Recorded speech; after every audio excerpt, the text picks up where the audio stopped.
everyone. Nice to see you all. Cory, very special to have you with us. Distinguished guests, members of Parliament and the legislature and your worship, at least one worship in the room.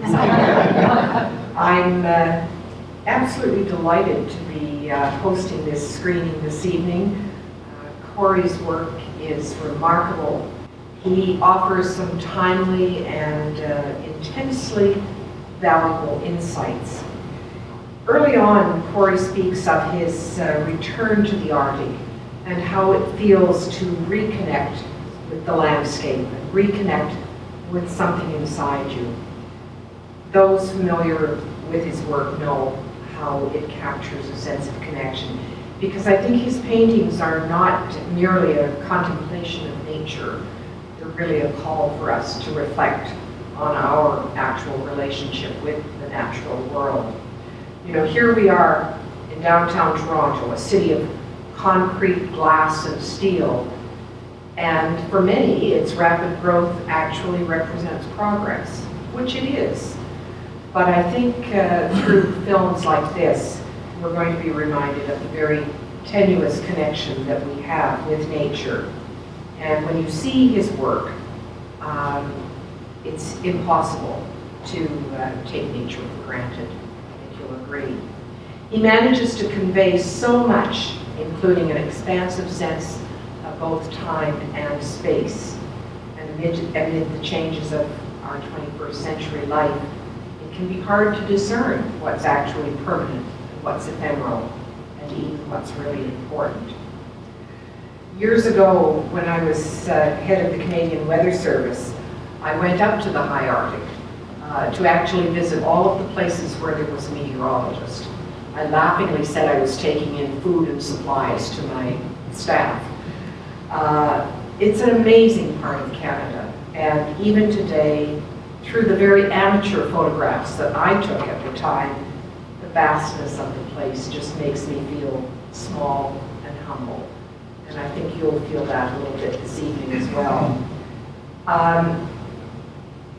The other thing I hope that you'll think about is that change is actually happening in the north, and much of it is devastating change. Some of it's triggered by those decisions that we, without thinking, make here in the south. And certainly when it comes to the environment, the north is particularly vulnerable.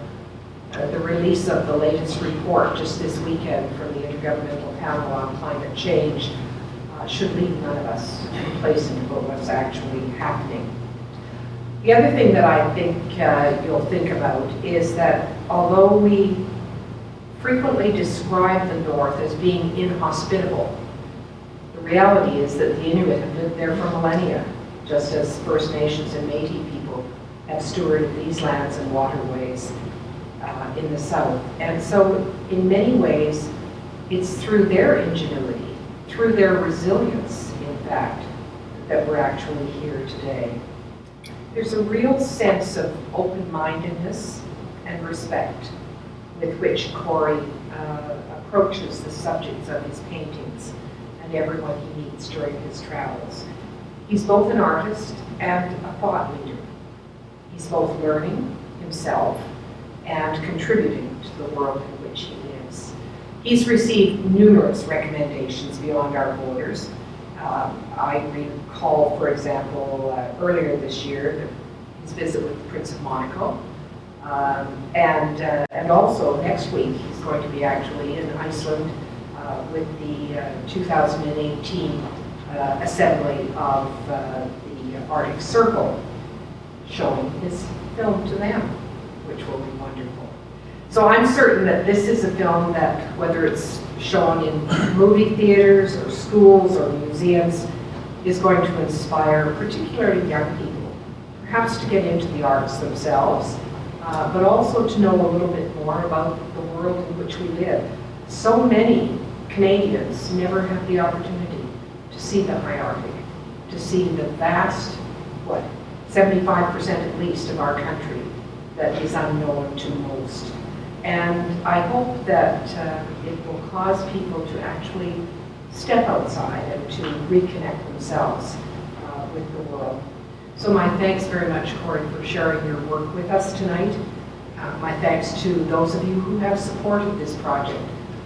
It's very important work that's being done, and it will help shape so many lives in the weeks and months and years to come. So thank you for joining us this evening. I'm sorry we don't have popcorn. It's too much of a mess, but we do have other good things. And I hope you'll enjoy the evening, and my thanks again to Cory for joining us. So I hope through this evening you'll be drawn a little closer and maybe love a little more our North. Thank you.